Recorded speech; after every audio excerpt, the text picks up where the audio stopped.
Identifying the hacker's footprint. So identifying the hacker's footprint is a challenge because it depends on a lot of things.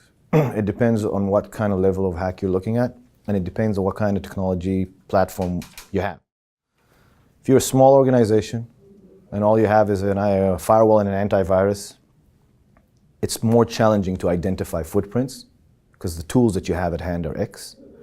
Versus if you're a multi-billion-dollar company, you got tens and dozens of security systems. I'm not saying one is better than the other. That's just a different skill. But having said that exception, hackers cannot work like walking on water. You have to have a footprint. You touch a machine, you made a footprint. Inevitable.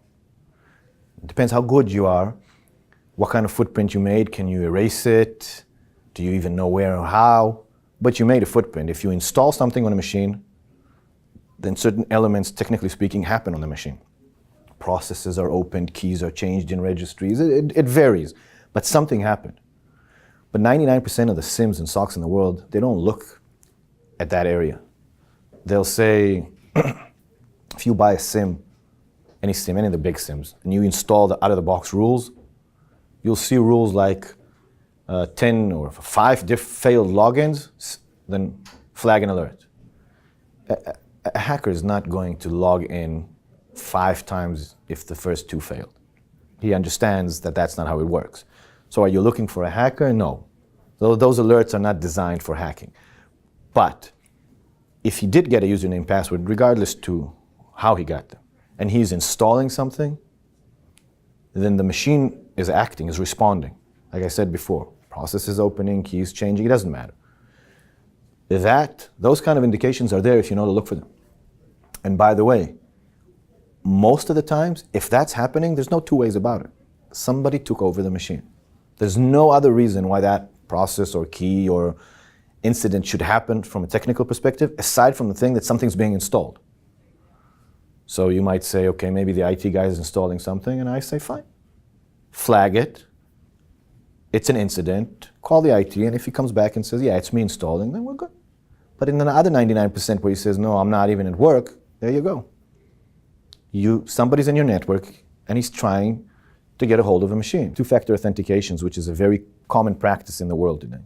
I give that as an example because I want to say that not only do hackers have footprints, not only do they create them, but the other side, the other side not only needs to learn to look for it, but to be willing to respond. So you would be surprised how many times we've hacked companies, and since we test the response, we're trying to create like a sort of ring a bell and see who responds and how, because that's part of the test. You'd be surprised how many times, for example, we walked into a machine knowing it has 2-factor authentication, knowing it's going to send a text somebody. We did it, it sent a text, and there was no response. So theoretically, it's designed to send me a text to my machine saying, hey, password changed. And that's the end of the drill, hypothetically. In practice, more often than not, nobody will do anything with it.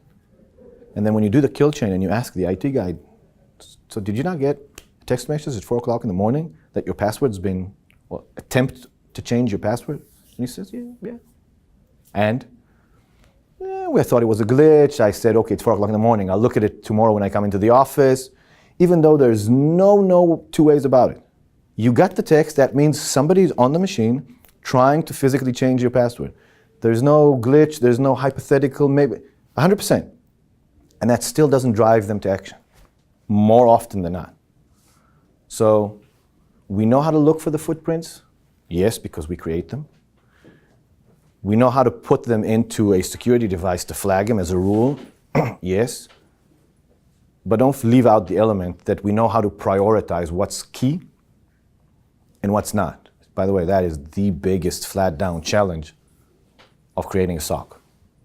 Noise versus you need to go look at it. So it's a whole path of those things, yes. The difference between external, internal traffic in and out versus lateral movement is what you're looking for and the priority of what it means. But any proficient SOC, Cerebro, we like to say, believe is on the top edge of that, needs to look at both. By the way, if I had to choose, lateral movement significantly more important. Significantly more important because that drives me to action.